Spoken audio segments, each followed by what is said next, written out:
I think the number one challenge is just figuring out what you want. I think that's really honestly the hardest part is like, what do you want to go after? Which really means it doesn't mean saying yes to what you want. It means saying no to all the other things that you could be doing. And I think that that's where a lot of people get stuck, including myself, is putting that stake in the ground and saying, I am going to say no to everything else except this. If you've ever looked at a circuit board, what you would see is that there are, if you've ever looked at those green boards, there's a bunch of different components on top of the circuit boards, and these are electronic components. And there's actually 500 million electronic components out there in the industry.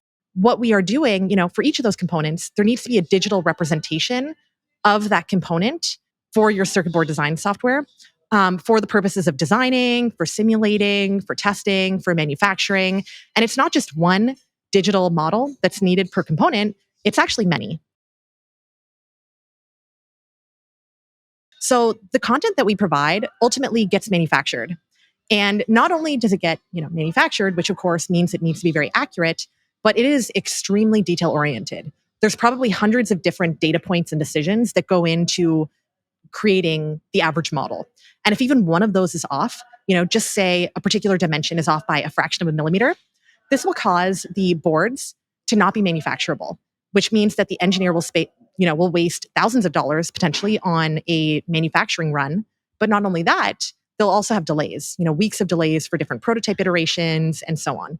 So the engineers that did have so much resistance in the early days, it was because it was coming from a place of experience, knowledge, wisdom, and it was totally well founded.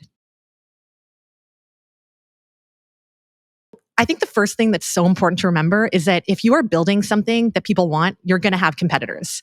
So I don't think that there's a world in which if you've kind of honed in on this powerful idea that you are not going to have competitors. And in fact, it's a good thing because it really validates that the market wants what you're doing and that can support what you're doing.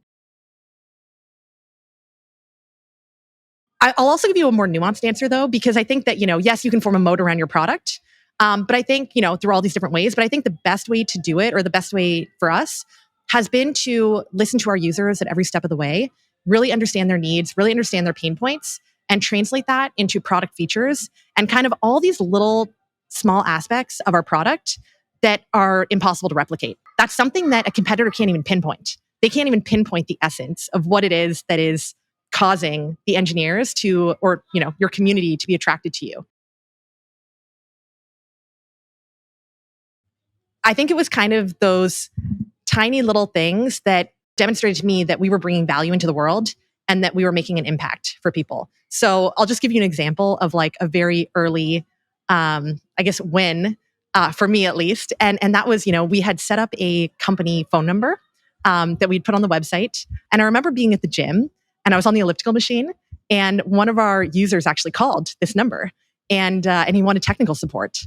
And I just remember being so overjoyed that someone was using our product and that I was able to help them and that they wanted what we were building and that like they were really serious about using our tool and getting value from it. And it's really those small things that they sound so tiny and they sound so trivial. And today, of course, we get so many support emails that it's actually kind of a burden, to keep up with all of them. But back in that day, I was just so overjoyed to get it and so thrilled. There's kind of been a trend towards selling customer data. And what happens is that, both the engineer, but also the company are totally unaware that every single activity that the engineer is doing on these platforms is getting sold. If this data gets into the wrong hands, an entire schematic can be reverse engineered, having that knowledge. On top of that, it also leads to kind of misbalances of information. And so one of the things that's been so important to us, because we do have such large OEMs using our platform and, just so many organizations, it's really to make sure that we're, handling this data with care. And we're very transparent about how we use it.